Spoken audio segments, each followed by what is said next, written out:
Assalamualaikum warahmatullahi wabarakatuh. Waalaikumsalam warahmatullahi wabarakatuh. Bismillah, tawakkaltu 'alallah, la haula wala quwata illa billah. Asyhadu an la ilaha illallah wa asyhadu anna Muhammadar Rasulullah. Allahumma shalli ala sayyidina Muhammadin wa ala alihi wa sahabatihi ajmain, amma ba'd. Kita lanjutkan, kalau kitab saya ini 208 ya. Kalau yang lain halaman berapa tadi? Ya mauta itu ya. Iya. Ya mautal qulub, wahai orang-orang yang hatinya sudah mati. Yang dipanggil orang-orang yang hatinya sudah mati.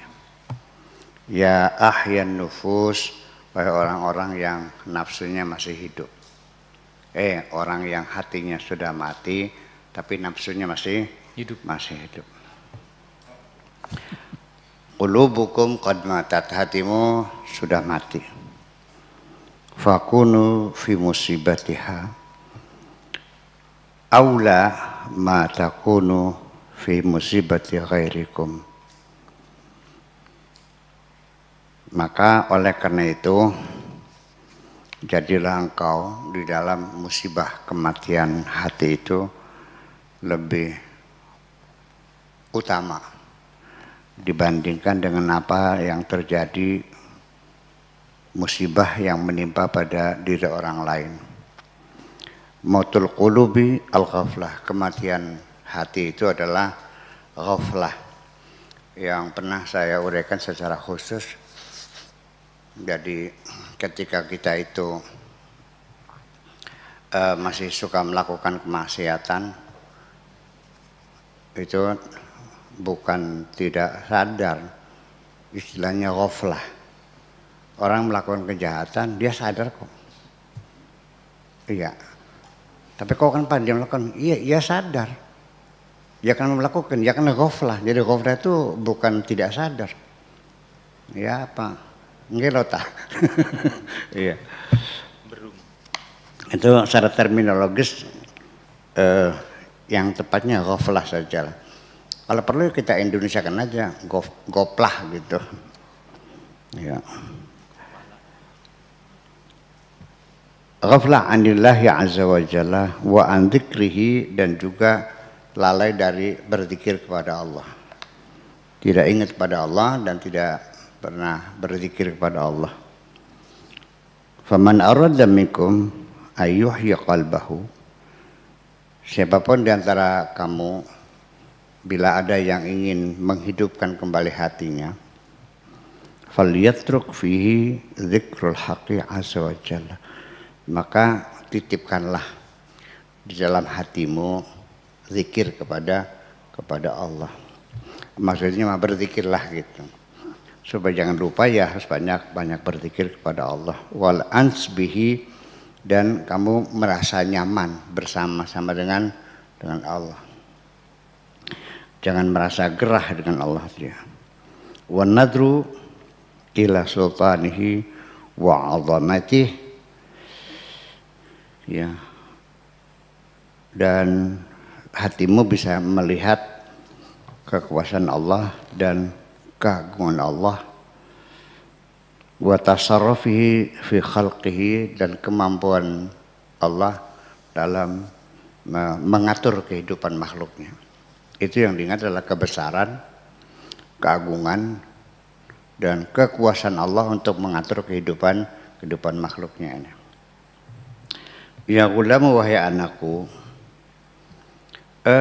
saya kira begini.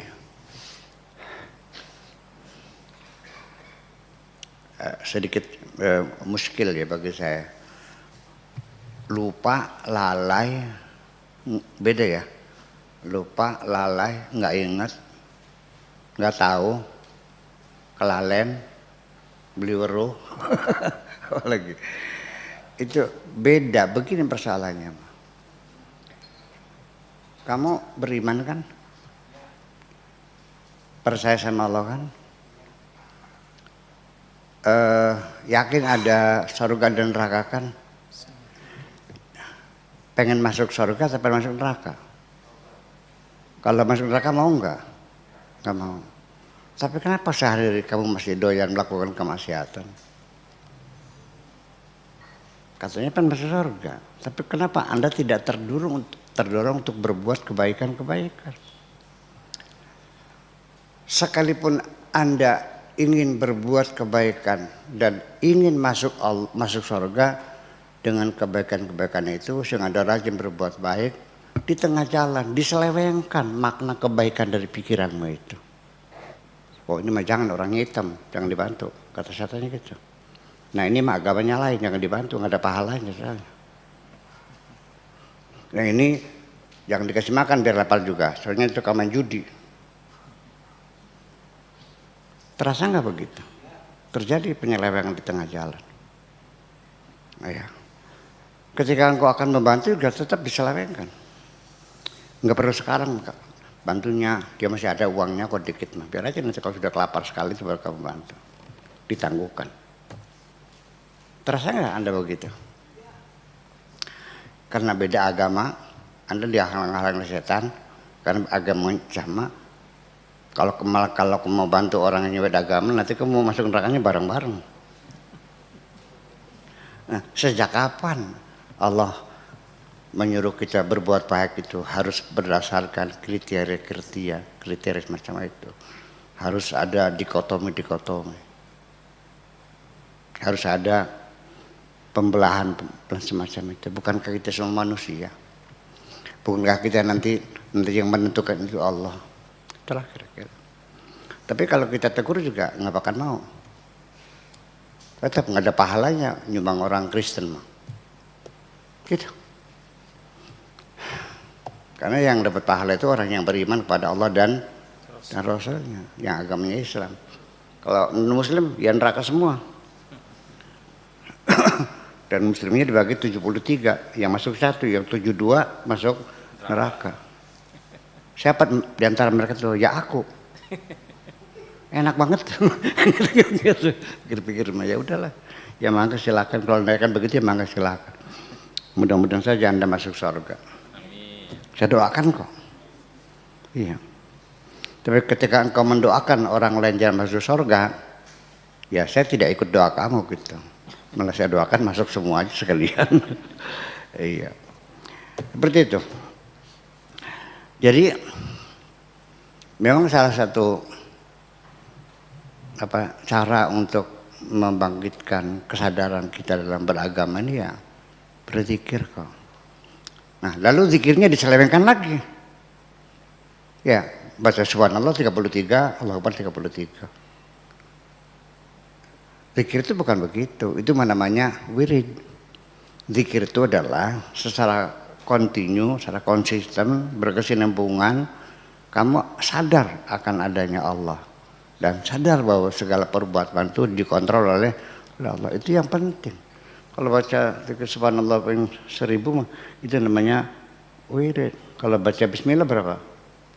786. Kalau baca ya rozak 308. Itu mah wirid namanya, bukan zikir. Kalau zikir mah ya tidak membaca seperti itu. Tapi adalah kesadaran dan dalam diri kita sendiri bahwa segala gerak-gerik kita bahkan sampai gerak-gerik hati kita semuanya terkontrol oleh Allah. Saya kira seperti itu. Alladzina yadhkurunallaha qiyaman wa qu'udan wa 'ala junubihim wa yatafakkaruna fi khalqis samawati wal ardh. Dan berpikir artinya selalu mencari, selalu melakukan eksperimen, meneliti tentang apa saja yang ada di langit dan yang ada di bumi, bereksperimen, terus mencari dan mencari. Apa yang mendorong kamu mencari adalah karena penasaran yang ada pada dirimu. Ada perasaan kepengen tahu, namanya curiosity. Jadi kalau kamu tidak kepengen tahu, ya nggak bakal mencari. Dan ini saya kira hilangnya semangat ingin tahu, semangat bereksperimen karena tidak munculnya rasa ingin tahu. Tidak munculnya rasa ingin tahu karena Anda terjebak dengan tekstual. Anda dengan bangga Allah Maha tahu, selesai. Jadi kamu nggak pengen tahu lagi, kan begitu persoalannya. Jadi gini, modal ilmu itu awalnya dari rasa kepengen tahu, lalu mencari, meneliti, mengumpulkan data, menganalisa, menyimpulkan dan sebagainya. Diuji coba lagi, hasilnya sama, diuji lagi, hasilnya sama. Setelah berulang-ulang hasilnya sama, jadilah namanya ilmu. Kan begitu persoalannya. Einstein sendiri juga mengatakan, aku tidak lebih hebat dari siapapun, hanya bedanya aku ini orangnya sok pengen tahu. Iya, aku tidak lebih hebat dari siapapun, padahal orang sepakat bahwa Einstein itu orang yang paling cerdas ya, yang diduga IQ-nya itu mungkin sudah sampai 150. Tapi dia tetap mengatakan bahwa saya tidak merasa hebat kok, just because I'm curious. Sebabnya karena aku ini selalu kepengen tahu, curious, selalu kepengen tahu terus. Tuh, makanya diuji, diperhatikan, dianalisa, disimpulkan dan seterusnya. Itu maksudnya. Jadi dua, kewaspadaan diri selalu dikontrol Allah, dan yang kedua adalah selalu kepengen tahu, sehingga dipikirkan, diuji dan sebagainya.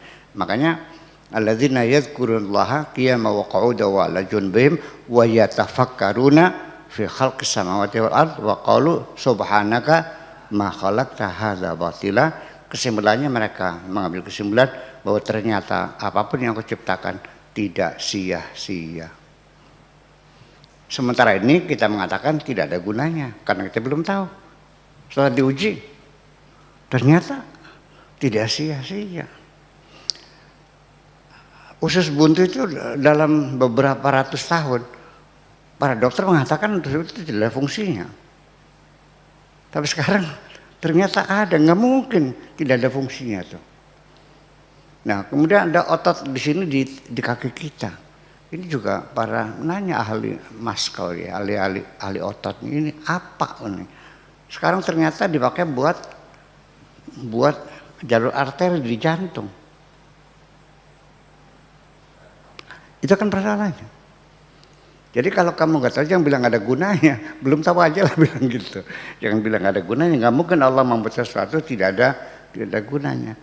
Innallaha la yastahi an yadriba mathalan ma ba'udatan fama fawqaha. Ya, sampai nyamuk juga ya ada gunanya. Apa gunanya? Ya lumayan masih makan orang bikin lainnya, bikin tempat nyamuk. Masih makan orang bikin hutan. Berapa juta orang yang bisa makan tuh. Tapi saya kira bukan itu ya, ada sesuatu yang manfaat yang ada dalam nyamuk itu. Kita lanjut. Udhkuril haqqa azza wa jalla awalan biqalbika. Jadi berzikir kepada Allah itu pertama-tama adalah dengan hatimu. Berzikir itu dengan hati. Awalan biqalbika tsumma biqalibika tsaniyan. Kemudian baru dengan badanmu, dengan ragamu. Entah membaca tasbih, entah membaca apapun. Sebab bagaimana juga saya melihat bahwa tasbih yang kita putar-putarkan dengan tangan itu minimal itu menambah konsentrasi. Ya, tongkat komando itu diperlukan ketika di mimbar. Seorang komando pegang tongkat minimal kan untuk menghilangkan nervous. Kalau kita gagap sebagai public speaker karena di hadapannya orang-orang besar, kita kan grogi. Nah, saya kira mengalihkan perhatian dengan memegang sesuatu, memencet satu, itu akan bisa terkendali. Satunya lumayan. Jadi kalau zikir itu, kalau dengan mulut wiridan, ya, cobalah diputarkan tasbih sekeras-kerasnya, wor. Protol, beli lagi, wor lagi. Lumayan gitu. Ya sudah saya jelaskan dengan Profesor Hans bahwa salah satu maksud dari berdoa itu kan mensugesti diri kita sendiri, ya, memunculkan harapan-harapan. Itu. Ya itu nanti Mr. Han bisa kita bahas yang berikutnya. Kemudian tsumma biqalbika tsaniyan udhkurhu biqalbika alfa marra. Berzikirlah kepada Tuhanmu dengan hatimu 1000 kali. Wa bilisanika marratan, dengan lidahmu cukup sekali, tapi berzikir dengan hatimu 1000 kali. Jadi aktivitas hati itu ketika berzikir 1000 kali, raga kita cukup satu kali, bandingannya 1/1000 saja.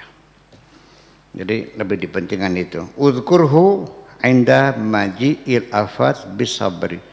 Berzikirlah kepada Allah ketika engkau menghadapi musibah, yaitu dengan kesabaran. Kesabaranmu itu adalah berzikir kepada Allah. Wa inda maji'id dunya, dan ketika kedatangan rezeki dunia yang banyak, bitarki, dengan kita meninggalkannya dengan cara mengabaikannya atau tidak terlalu memuja-muja. Itu saya maksudnya. Artinya jangan sampai menimbulkan kesombongan ketika kita dilimpahi materi yang banyak. Wa inda maji'il ukhra bil qabul, ketika kedatangan keakhiratan, di situ dengan sikap penerimaan, siap menerima. Wa inda maji'il haqqi, ketika kedatangan kebenaran atau Tuhanmu, bitauhid, berzikirnya dengan mengesahkan Tuhan. Wa inda maji'i ghairihi fil jumlati, dan ketika kedatangan apa saja selain Allah, apakah dapat pangkat, apakah dapat rezeki, apakah dapat apa sajalah, dapat suami, dapat istri, dapat anak, dapat untung dan sebagainya, itu bil i'radi anha, dengan berpaling, dengan balik badan. Idza arkhaita inana nafsika au anana nafsika, ketika engkau kendorkan pelana nafsumu. Pelana itu artinya, kalau kuda itu pelana itu untuk nyetir kuda, mengendalikan kuda supaya jangan lari kencang-kencang, supaya jangan belak-belok seenaknya, pakai pelana. Nah, nafsumu ini seperti kuda. Pelananya kalau kamu lepaskan, kamu kendorkan, toma'at fika, dia akan tomak kepada dirimu, artinya nafsumu itu akan menuntut banyak permintaan kepada dirimu.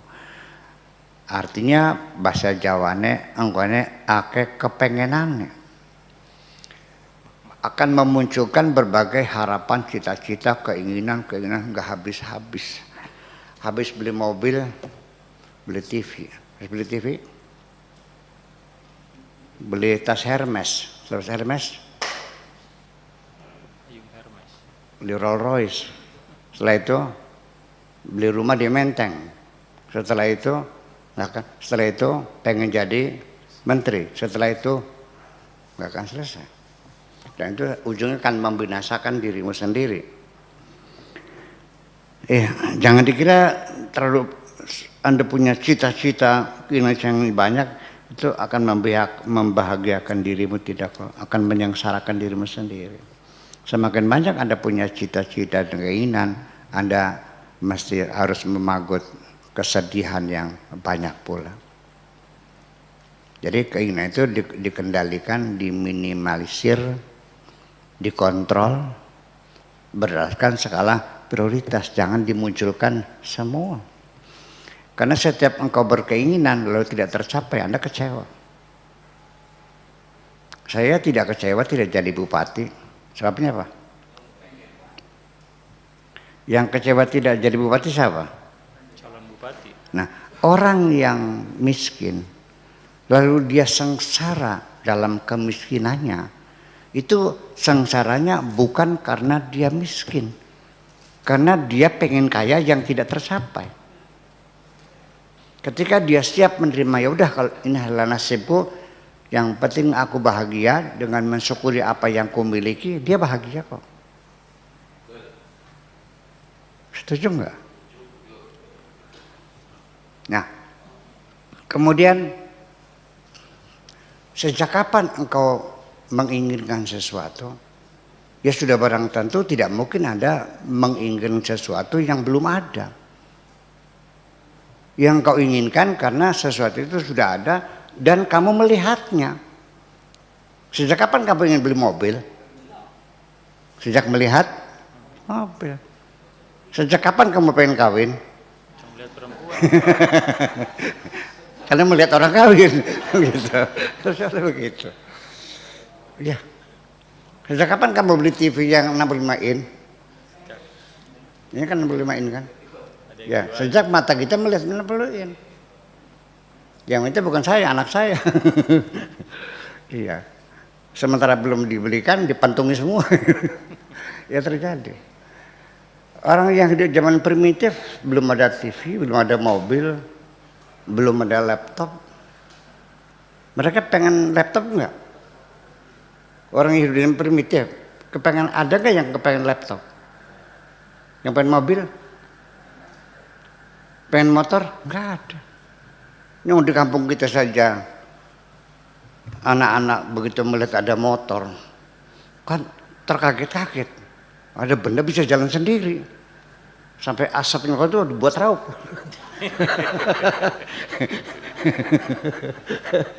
Akan terjadi semacam itu. Ya udah. Ya primitif kan macam itu. Ya, jadi artinya bahwa kita hendaknya mengendalikan nafsu kita, jangan pernah dikendorkan. Jadi membimbing nafsu ini ibaratnya sama seperti mencabut rambut, ya, 1 meter terbenam di dalam koci, di dalam dodol. Bagaimana kira-kira bisa keluar? Harus selalu tegang. Ditarik lagi, leler dikit, tarik lagi, leler dikit. Insya Allah dari jam 6 pagi sampai jam 6 sore, rambut 1 meter dalam dodol itu bisa tercabut semuanya. Begitu kamu lepaskan, masuk lagi. Dipaksa putus. Itulah mengendalikan nafsu itu seperti itu. Perlu kesabaran, perlu ya ketelitian dan sebagainya. Saya kira begitu. Waramat bika, dan akhirnya dia akan menjerumuskan kamu nantinya, ujung-ujungnya. Al-jimha bilijamil warai, ya, ikatlah nafsumu, kendalikan nafsumu dengan kendali wirai. Wirai itu adalah memerangi keserakahan. Jangan memunculkan keinginan, jangan terlalu banyak keinginan, ya, dan jangan minta berlebih, ya. Yang ketika kita minta secukupnya saja itu wirai. Ternyata orang yang hebat itu orang yang ketika memberi orang lain melebihi batas kemampuan dirinya. Tetapi ketika mengambil haknya lebih sedikit dari kebutuhannya. Itu orang yang hebat namanya. Jangan sampai ada ikan 4 potong, kita berempat, pastikan berarti 1 orang 1, begitu ngambil 2, itu udah nggak benar. Karena dia sudah mengambil haknya orang lain. Yang paling hebat ngambil 1 itu masih pas. Yang hebat ngambilnya separoh. Barangkali ada orang lain yang pengen urung gitu. Iya. Kalau memberi di atas kemampuannya, ada orang butuh uang 1 juta. Uang kitanya ada 600. Ya terpaksa ngutang rumah tangga. Ya, di atas kemampuannya. Kalau dia uang 600, dia berikan seadanya. Sesuai dengan kemampuan kita. Enggak, dia ingin melebihi dari kemampuannya, sekalipun tidak ada utang. Ada yang begitu di sini? Ada insya Allah. Mas Ruhani. Ya, saya kira seperti itu. Kemudian wada angka al-qal wal qil. abaikan saja. Apapun pendapat orang, komentar orang, yang anu-anu, yang begini-begini, alqal-walqi, yang macam-macam, udah abaikan semuanya. Jangan kau berikan kesempatan masuk dalam telingamu, abaikan saja semuanya. Nggak ada urusan dengan komentar orang. Jangan sampai kita dalam hidup, aktivitas, kegiatan, kerja keras hanya sekedar merespon, menuruti keinginan orang lain. Nah, kapan kita melakukan sesuatu sesuai dengan keinginan kita? Ternyata sedikit sekali orang yang melakukan sesuatu karena didorong oleh keinginannya sendiri. Kebanyakan karena keinginan orang lain, menuruti keinginan orang lain. Orang itu artinya di luar dirimu sendiri, keinginan istri, keinginan anak, keinginan mertua, keinginan tetangga, keinginan atasan, keinginan bawahan, dan seterusnya. Keinginan mana yang kau lakukan? Ternyata enggak ada. Ya betapa bodohnya orang semacam itu. Tapi karena orang begitu semua, makanya saya tidak akan mengatakan bodoh. Nanti bodoh semua dong. Orang begitu semua, berarti bodoh semua dong. Ketidaksadaran, itu aja persoalannya. Oke. Lalu dzikrul maut yusaffi qalbaka wa yubghidud dunya wal khalqa. Dengan ingat akan kematian, makanya ziarah kubur itu penting, takziah itu penting, minimal matamu sering mayat terbaring di hadapan, mengunjungi orang sakit, melihat semacam itu akan membawa Anda sadar bahwa kita juga akan dimandikan juga, akan dikafani juga, dan akan disolati juga. Ya, dengan kita selalu sadarkan mati, itu akan menjernihkan hati kita dan akan membuat kita tidak terlalu serakah dengan dunia ini. Kalau bahasa sini itu ke dunia, akan membencikan kamu terhadap dunia. Maksud saya dalam bahasa Indonesianya ya akan mengekang keserakahanmu untuk mencari harta itu. Itu.